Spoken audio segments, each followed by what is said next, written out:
All right, ladies and gentlemen, welcome back here to the Go4Heroes Americas Cup number 5. We're into the quarterfinals, and what a first game, you know? 2-arc and Torpedo, very stunning stuff.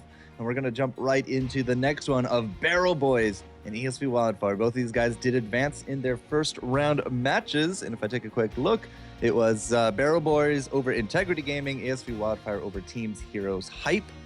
So get hyped for the Heroes Hype, but unfortunately they're out. And that leaves us with this, Barrel Boys and ESV Wildfire. What do you know about the Barrel Boys, Mr. Xander?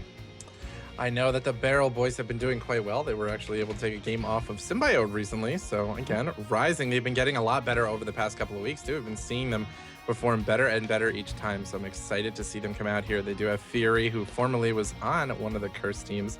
So we'll see. Again, their lineup, there's some people, Trummel, Puffin, been seeing them in the scene for a while. So I'm not too surprised to see them doing well. They found a team together. Pickles bringing, on the opposite end of the side of this game, though, going to be playing for ESV. So both of these teams, really, people were not too unfamiliar with seeing. So well, Wildfire's definitely been around for a while, but Barrel Boys made it to finals last week. They won the first cup. They didn't do so great in 2 and 3, but they came all the way to finals in 4. I suspect we're actually going to see them tomorrow in the monthly finals for the ESL NA side of things. But yeah, it's a very strong team. And as you said, they took a game from Symbiote. They actually, did they beat Cloud9? I'm trying to remember if they beat Cloud9 last week or if they didn't. But either way, definitely some strong contention going on. So we're going to have to see how they line up with the Wildfires. So I say, why don't we get that started, and let's see what they got on deck for us. Absolutely, let's go. And as we look in here, it looks like Base Drop going to be banning out Tassadar, and it looks like the first ban coming out of War Greymon for ESV going to be Tychus. And this, again, ladies and gentlemen, is on Cursed Hollow. So we're going to see the same map we saw last game. Both of these teams going to be vying for control of those tributes. Banning the Zebo. Oh, what a life. What a life. Banning Tassadar, though, especially on this map, big map, a lot of areas that you can use the Oracle to your advantage. There's a lot of twists and turns. You can get that true vision. You can actually interrupt, things like Zeratul placement because you'll be able to see him through the stealth. Not a bad ban whatsoever. Again, just yesterday, we saw a lot of European-style stuff. No Tassadar picks, no Tassadar bans, no Arthas picks, no Arthas bans. It's very different way of life off on that side. So first pick, however, because he is not banned, going to be the Tychus. Yeah, absolutely. First pick, I apologize, ladies and gentlemen. Didn't see the Nazebo up there, but yeah, I'm not too surprised to see Nazebo. I mean, this has been the name of the game since the last patch. Has been Nazebo is so strong right now because of nerfs to other characters, then because of strengths now that he has in terms of the way that the matches are played out. He's actually been seeing a lot of play, so I'm not too surprised to see him being banned out first, then a ban of Tassadar. Haven't been seeing that much of that recently, but again, not surprised to see Tassadar out of there. He's pretty strong, even in the right hands, even after his changes. And it looks like Tychus, as he says, they're going to be the first pick. Then it's Vala, Falstad, and Arthas Zeratul. So again, heroes that we're not too surprised to see. Falstad, a great pick on this map. His presence all over the map is going to be great, being able to fly in, deny a tribute, just giving his team some time to get in there, or able to get in there, pick it up for himself, or pick up a camp if he picks up the bribe. So not bad choice on this map. Vala being picked up there as well. So there's the double damage coming out of that lineup, and it looks like Arthas Zeratul will be the reaction to that. So if Zeratul can do a little bit of a better job than what we saw with the 2-arc side of things, we can really set up for some nice Odin placement. You can get Arthas in there for all the big slows. That's a really big combo there. We still actually have the supports on the board, and actually, as I say that, Base Drop here is going to take themselves a Stitches and an Uther. So I wouldn't actually be too surprised to see a Brightwing actually on the return there from ESV Wildfire, because they will be able to just, again, use the Polymorph and the Rewind combo to take somebody out of the fight. You got his Void Prison there to throw it into the back, try to, disrupt the Shock and Awe, disrupt the Strafe. But at the same time, both teams are actually shaping up very nicely, a lot more balanced than what we saw in the first game. And, what's our last kind of pickups going to be? As I said, I'm looking for a Brightwing here from Wildfire. They already got their tank. If they go for the 2.5 special, it's probably going to be a Sergeant Hammer. But if they're not, it's probably going to be double tank. Yeah. I wouldn't be surprised. I would like to see the Sergeant Hammer, but I wouldn't be surprised if we see double tank potentially coming out here. But again, don't feel like that'll necessarily work out as well as they expect it to, unless they can hold an early lead and then move forward with that, as we saw in the last game. A double tank ends up falling off a little short as the rest of the game goes on. But the Stitches Uther are already out here, and that lineup for Barrel Boys I actually really like a lot. Looks really strong and something that I would love to run on this map too so far. So I'm liking that.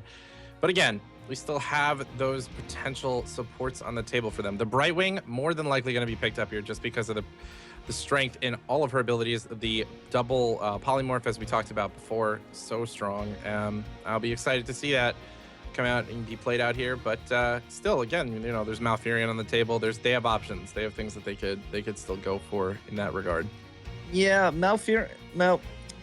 Malfurion feels like, I mean, at least on our side of things, like you would really take him for the silence, which means you need a little bit more melee heavy than what we have right now. To kind of walk him into a Vala and a Falstead almost sounds suicidal, which is why I'm thinking more along the Brightwing sort of thing, because you can get off the Emerald Winds, you got the Blink Heal. We saw last round, we did see the Blink Heal.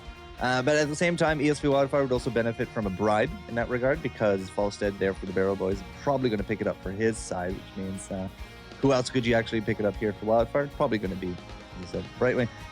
Now they could also go for somebody a bit more single target. If they do go for, you know, more of a triple assassin, 2.5 assassins, as I said, looking for Sergeant Hammer, but it also could be a Rainer, could be a Jaina, or that's not somebody I was actually going to recommend, but it looks like they're going to go full on pub stompy stealth with the Nova. Nova Zeratul going to be moving around this map, making it a muck for the rest of the team. Wow. For the enemy team, but they do have the Arthas there as well too, so that could be a lot of strength in one lane, and they have options too as to who they can send now, I guess, as well. So we'll see. And they do have the Brightwing too. They've got a lot of mobility here with this lineup. Yeah, so the double stealth roaming, you know, will give them a little bit more of a map presence advantage, because of the stealth. You always got to be looking for it. Is it the Nova? Is it the Zeratul? You got to keep yourself second guessing a little bit here. The Taster was banned out. Not entirely too sure anybody that can actually take scouting drone. Not that it would actually. They also don't have a clairvoyance on Wildfire. Oh, but they don't need it, obviously. Barrel Boys, we got the Uther, so the Uther will probably be going into a clairvoyance to deal with the double stealth. But who's going to be the last man here for the Barrel Boys? The Barrel Boys do, if I recall, like their damage. They like their supports. I don't see them going another tank. Yeah. I definitely don't think we'll see them go another tank. I would more than likely believe it'll be another damage. But it looks like no, it's going to be a tank. So proving me wrong immediately as I say it. It's going to be Chen is going to be their next pickup. Really? So yeah. Huh. Okay. So looks Not like what I would have said. Triple assassin out of one team, and we've got double warrior out of the other. Triple assassin falling on the Nova though too. So we'll see how she pans out here in that lineup for them. And I'm gonna let these guys know that we're ready to go immediately. And yeah, it'll be interesting to see how this plays out for them. Pickles will be right back, so we do have a few moments here. All right, so with the Chen, you know, it's a bit of a beefier front line. The Chen, the Stitches, the Uther. Uther gets a little bit of a second life with the Ghost form. Chen, of course, the second life with the Panda Pals. So that could lead us into some really good situations. One combo that I'm going to see if they can actually pull that off. Clairvoyance into level 7 root kick with the Chen. If you have a stealthy, and you know, Nova is a prime example of this. You stealth out with a clairvoyance on top of a stealthy, and there's a Chen nearby. He's just going to immediately jump that stealth, and that is going to be the end of her, because you will not be able to fight off a Chen, especially with the way that he can regenerate his brew as quick as he can, and he's not going to let off the fire damage dot, which means you're never going to stealth again. So be looking for that. As you said, it is Cursed Hollow, so 2 for 2 for today, as we're going to be fighting over the tributes. And you know, I think Clairvoyance will come out really big here. Yeah, I want to see how that is going to pan out for them. They're really going to need that in order to deal with both of them, and I think that that's going to potentially be the downfall here for Team Wildfire if they're able to hold them down with that. So I mean, they have the double stealth, which is nice, but if they start getting him caught out here, especially as you said with Chen with root kick, he's not going to be able to. You're not going to be able to break that at all, and the rest of the team can engage on top of you. And there's so much extra too in their lineup to hold you down and keep you there. So once you're out of stealth, you're going to be getting pulled into this lineup, and it's going to be bad news. So other assassins, I think for the triple assassin might have worked well with this, but against what they're fighting, I think that it's going to be difficult to make that really work for them in their favor. All right, left-hand side here, guys. You know them from the previous cups. They are the Barrel Boys. Base Drop, Curse Fury, Trommel, Blinks, and Puffin today. You can see some of the first level talents coming out. Nothing really unexpected. But on the flip side, ESV Wildfire, a team that has been around for a long while. Bims, Diamond subbing in. Pickles, Wargreymon, and Iacona. Haven't seen Iacona personally in a while. It's good to see him there in the commitment scene again. Absolutely. Haven't seen him in a while. Said hi to him before Christmas. He was eager to get himself rested and back into playing. So he's excited to be back, I'm sure.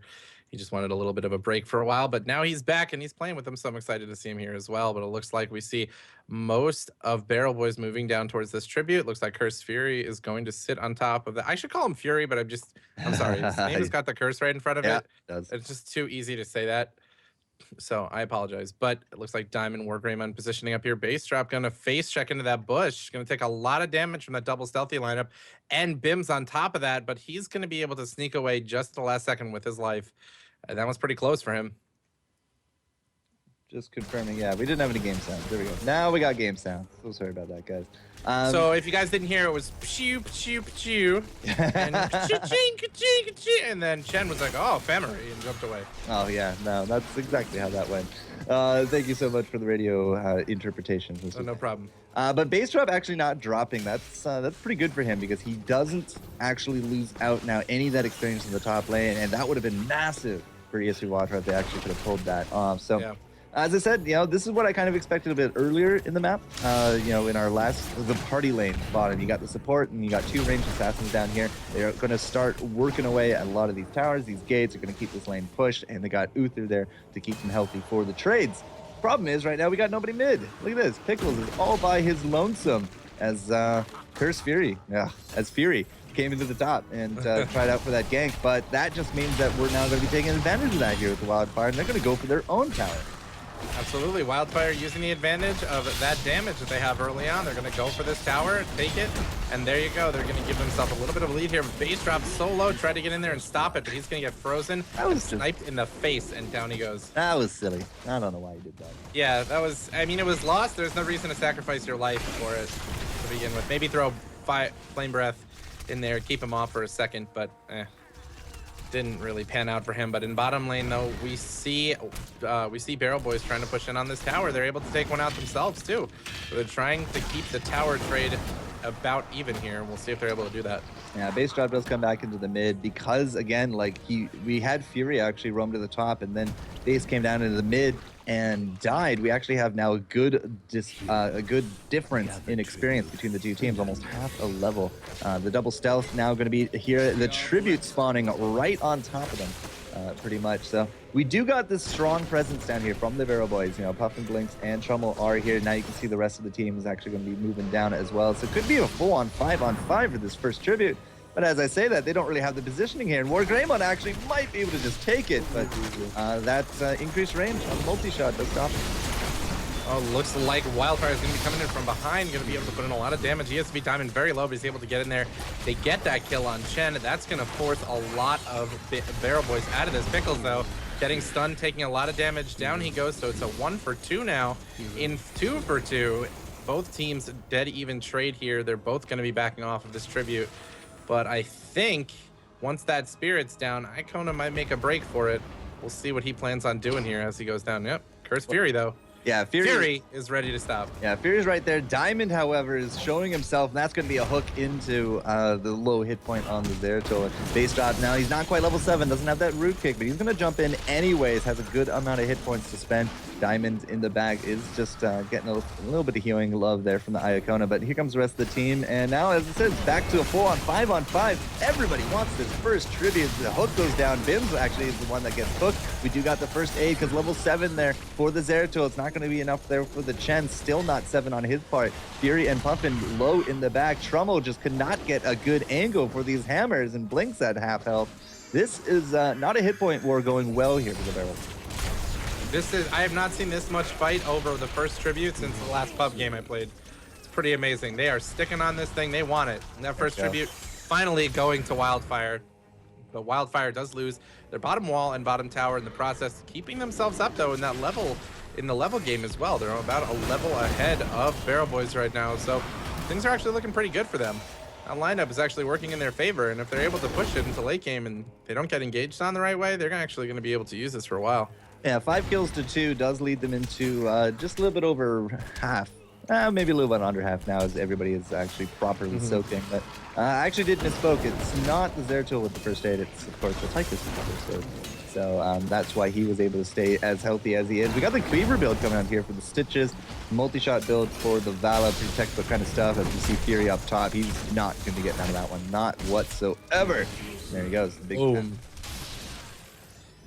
Oh, I lied. We don't have level 7 root kick. We got Boulder Flavor. That's... Oh. Huh. Increases the shield generation a maximum amount by 33%. So... Yeah, all right. That's a thing. I think they feel pretty confident that they're going to be able to pick them off if they get him out of sight. He'll be able to stay on top of them. And they also have Hook with that as well. And they can also, if they get lucky, they could maybe get Uther up there to position with his Divine Storm. And they'll be able to hold him down long enough that they can kill him. So he's just going to go for more tankiness and keep himself up there so he can tank for the rest of the assassins. But yeah, looks like mid lane, though, Pickles and Base Trap going to be going at it. But DSV Diamond trying to come down here and set up. He's going to be chugging that brew, keeping himself alive. Looks like there's going to be more support as he jumps away just on the Flame Breath. But Nova's going to get killed somewhere else on the map. I did not see that. I was going to say, where did she die? I did not see it. Had happen. to have been top lane. Dead. Yeah, I don't know. There's no corpse markers at all on the game. All right, so Nova got caught out. Probably was a clairvoyant, just like talked about a little bit earlier. Base Drop is really abusing those shields. Absolutely, just jumps in and uses the shield, the Boulder Flavor, to just kind of tank it all out. It's been working out for him since that first blood of his, and it is going to be enough positional advantage here for the Barrels to actually put tribute on the board, because that kill on top of War Greyman, which again I'm still not entirely too sure where that was, but either way, level 10 each. Looking at the ults, nothing really out of the ordinary, but we do got Putrid Bile here for Fury. It's not going to be a gorging Stitches. It's going to be more about the control, the AoE. Yeah, I think he knows that he wants to be able to hook them out, engage that way, and then also, yes, Gorge is nice, but he takes them out of the fight completely. If he's able to hook and then Bile, he can zone them. He can even use Bile to zone away from the tribute if he wants to, or zone them away from a tower if they're pushing, trying to get aggressive. So he's got a little bit more leeway and a lot more working room with the Bile as opposed to Gorge on this map. So I don't think that's a bad choice. I think it's a pretty strong option, especially considering what they're playing on. The 4-man roam squad all the way to this top tribute. Yeah, there's no way Barrels are actually going to be able to take this one. Blinks is there, Fury is there. In fact, it looks like that Biles could actually come in very handy right about now. You got the Uther into their base is actually getting to the back, but it's not going to be in time. We do got now the tribute going the way of Wildfire, and a great setup there for that Void Prison into everything else. Brightwing actually goes down, but not before he got off that Emerald Wind, and now low hit points abound on both sides. War Greymon is actually going to get poisoned out, does die to a slam, and they traded that out for the Nova. Sorry, the Nova for the Vala. We got Uther dead, but that's going to be Zeratul and Brightwing down as well. Bims is getting body blocked. Could not get through those bandits. There we go. Finally, he's granted entry, but Pickles is not going to be suffering that same fate. And he drops, and all of a sudden, that experience lead is now flipped all the way over to the Barrel Boys. Yeah, and I want to say Base Trap, again, as I said, is doing a really great job of tanking this up. He doesn't need to stay on top of anybody. He's just waiting for them to open up, and as soon as they do, he just moves forward and harasses the heck out of them and just stays on top of them. And then they got him down, but then immediately just popped his Panda Pals, and that kept him in the fight even longer. Because if you saw, Tychus had come in and he was doing a lot of damage there at the end, but it was not going to be enough when he then popped out of Odin and then also had Panda Pals to deal with. They were able to clean up really well. They didn't get the tribute, but it doesn't really matter. They got enough kills and enough experience out of that. That's going to give them the opening too to go for this golem. So now they're in a really good position. Barrel Boys swinging this around in their favor. Look at the spawn. The spawn really being very kind to the Barrel Boys. Yeah. Level 13 talents on both sides. Rewind coming out there for Miss Brightwing. We do got one in the chamber for the Nova. And, you know, if you remember, you know, if you had to say what's a Nova build going to be, you're going to say it's anti-armor shells, right? The hot shots. Actually didn't happen this time. One in the chamber to go with that, and now lethal decoy. So the decoy is going to be doing a little bit of damage there as well. We'll have to see if that helps in this team fight. We already got some hooks and blinks going around, but this is a boss and the goal and the siege giant. Right? Yeah, you're actually able to pick up Siege Giants as well, which is going to help them pushing in here. The Golem is being completely ignored. He's going to continue doing damage and trying to force them off this point. They're going to lose the Vala, who takes a lot of damage, caught out, very poor spot for her to be. Pickles, though, by himself tries to throw down a Howling Blast and Zone to keep him off of himself, but he's going to go down as well. Trumbull's there ready to do some damage, take him down with the rest of the team. And it looks like this keep is going to most likely go down here, as well as there's only 3 to the 5 of Barrel Boys who are now here pushing down this keep. So again, this is actually turning around in their favor after that top tribute fight. This has actually been going really well for them. Oh, Trummel with that fly. He goes right over to the tribute. That's going to be a curse now, going the way that Barrels. And finally, you know, it's going to be that key curse, but we don't have the map positioning whatsoever for Wildfire. And the tribute was just too far away. They lost out War Greymon as he was trying to kill the Falstead. Couldn't quite do it though, and you can see here triple tap, not precision strike. So you know the Nova was in the back. He was looking for the positioning so that she didn't get blocked out with the triple tap, but that of course led her into a really terrible situation. Once base dropped in the back, was able to kind of figure it out. We had Stitches back there as well, and they were able to actually save out Trummel. So it was a 2 for 0, and now the curse. This is not looking good for Wildfire. Yeah, I'm not entirely sure why the triple tap when you have a Zeratul. You can make the argument that there's a lot of quick movement and escape when you have Vala and you have Falstad. They're able to barrel roll and dive away, and so they can get out of that quick. Chen as well could get himself out of there quickly. But if you can hold them down, precision strike, and time it really well, I don't know why you wouldn't go for that. That's a lot of damage, and that's a lot of AoE damage too. So you can use it pretty well and pretty effectively, even to zone and keep somebody alive so that you guys can escape if you need to use it that way too. But they're gonna go for the triple tap, and it's not working out too well for them. Looks like there's gonna be a decoy being thrown down here. Base drop is gonna tank it though, and they're gonna go for this second golem right off that tribute. So this is again just looking stronger and stronger for Barrel Boys. In terms of a curse, they really didn't do anything with their curse. They just played the footsies game, and oh, War Greymon got hooked into a strafe. That was absolutely brutal. But we do got the level 16 talents here for the Barrels, and it's really kind of showing in terms of that extra damage. Both of the stealth is now going to be down here for the Wildfires. And now Bims, Icona, Pickles, they aren't really going to be able to do anything else against this second hook. Oh my god, that hook! Iacona gets pulled into the golem and gets immediately demolished, and they're going to move forward with that. Yet another kill going to Barrel Boys here as they get ready to start pushing more, as they have the numbers advantage as well as the objective advantage. So this is going really, really well for them as they move towards bottom lane. Oh, if that had actually hit there on top of the Pickles or Bims, would have been just another kill here for the Barrels. War Greymon, now point blank shot right there into the Puffin face, but it's going to be Pickles actually going to get jumpy. He's throwing out the ghouls, but it doesn't matter. There's the triple tap, looking for that positioning on top of Trummel, and War Greymon was able to get it. Nice little dodge at the end of the top of that hook, but we got both of our stealths now up, but it doesn't really matter. You see base drop just jumps on top of Diamond. He's immediately being forced back. 4 damage is starting to actually add up, but there goes the Falstead for the Nova. We gotta get base drop. Yep, there's the Panda Pals. He's gonna stay alive for now, and it does look like Barrels are actually on the retreat. And as I say, that Blinks actually goes in. They look for the Divine on top of Diamond. They get it, but it's not enough for the kill. Bims is now getting body blocked out. Diamond's gonna get to the 1 stun. And Vala might actually be able to take him home to the bank, but we do got another blink up. Base drop is really greedy jumping into that one. And should have retreated, I think, at that point.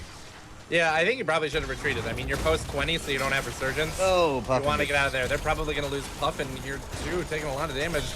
doing a good job trying to avoid them, but they're going to be able to catch up to him, no doubt here. Oh my God, probably Blinks. going to go down.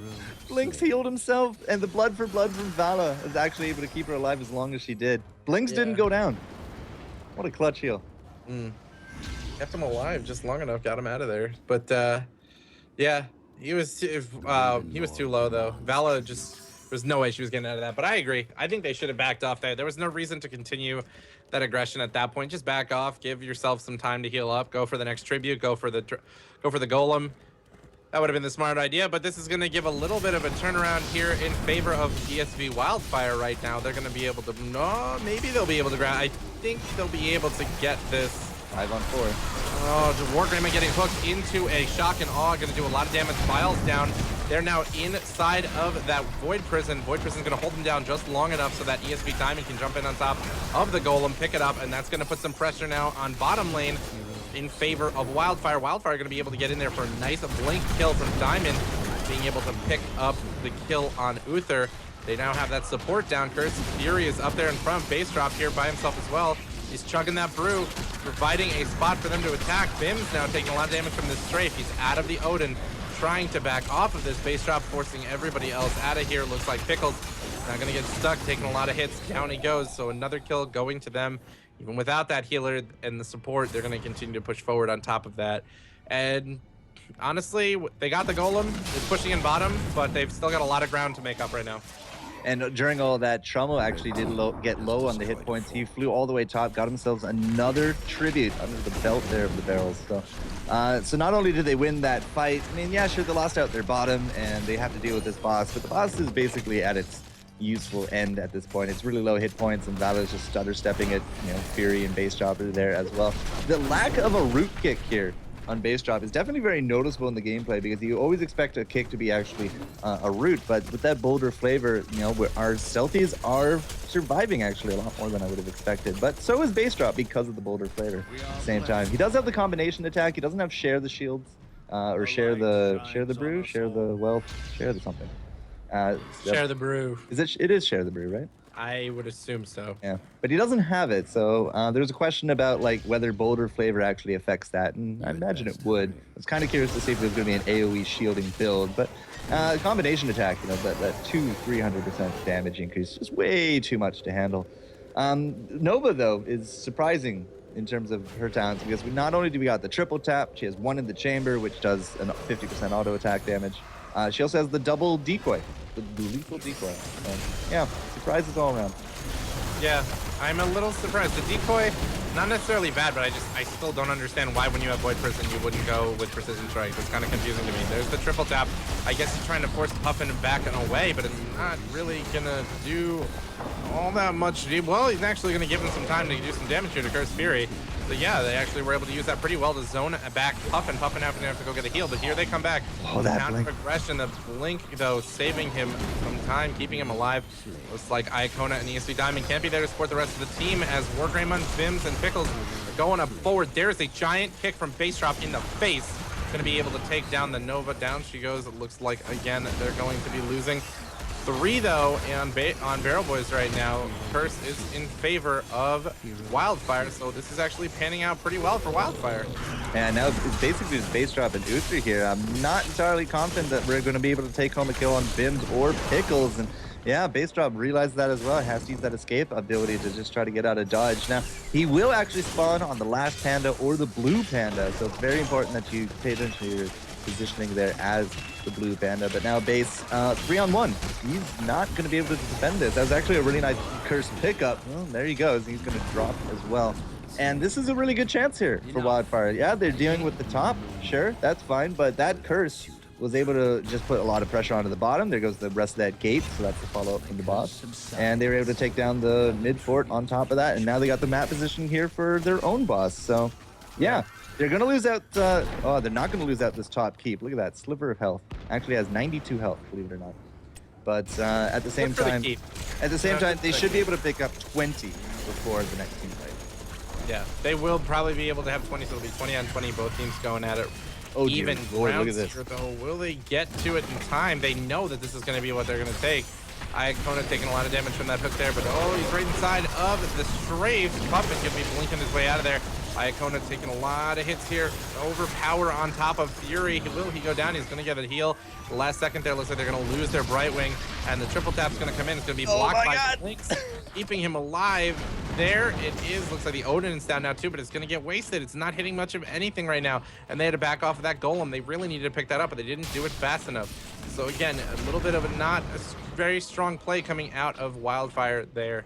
See how they make up for it, but I think again before that curse actually went really well for Wildfire. They did a good job. All base drop was trying to do was just delay, keep them off of that tower while the tribute just kind of burnt out, so they didn't have as much strength. But you know, it kept them out of the runnings, kept them from pushing in the tower and going for the golem earlier, and now they're actually going to be able to take this for themselves. So. Going pretty well. Did you see that shock and awe? Oh, Diamond! Oh, so close. He blinks back. There it is. Get it up. My God, Diamond MVP play right there. But really nice pickup from them. Of course, that is a little bit of the cheese you can do with that Void Prison. But really nice work and reaction from both sides. Either way, look at the level 20 towns coming in here, Mr. Xander. Triple Resurgence. Boom. For Barrel Boys. Barrel Boys is ready to get aggressive now. They're ready to go. They have the buffed up shock and awe. They have the blink from Vala. They're going to get in there. They're going to stay super aggressive and do as much damage as they can and just push them down. Keep up the aggression on top of the keeps and the aggression in lanes. They do have that golem pushing in their top lane, but they don't care. They're ready to go. They have the resurgences now. They're going to get ready to push for a kill here, potentially go for the win in mid or in one of the other lanes at this point. So again, this is going to be strong for them. So yeah, triple resurgence. That's not something that we see really every day. During all of this, of course, you know, with that steal, the big boss up in the top lane is actually torn right through that gate. So a little bit more experience now going into the pocket here of Wildfire. But of course, Wildfire is dealing with those deaths, and they did lose out that keep. They lost out the tribute. And now, of course, there is another boss being looked at here on the floor by the Barrel Boys. And, you know, for a 20-minute game, 20 to 21, I'm still not entirely too sure which way this is going to go. Yeah, same. I think though there is a strong favor right now for Barrel Boys. They got a golem in their favor. They do have a golem pushing in top, but it's down now, and that's the only lane where they really have to worry. I mean, for Wildfire, they have to worry about mid lane and bottom lane right now.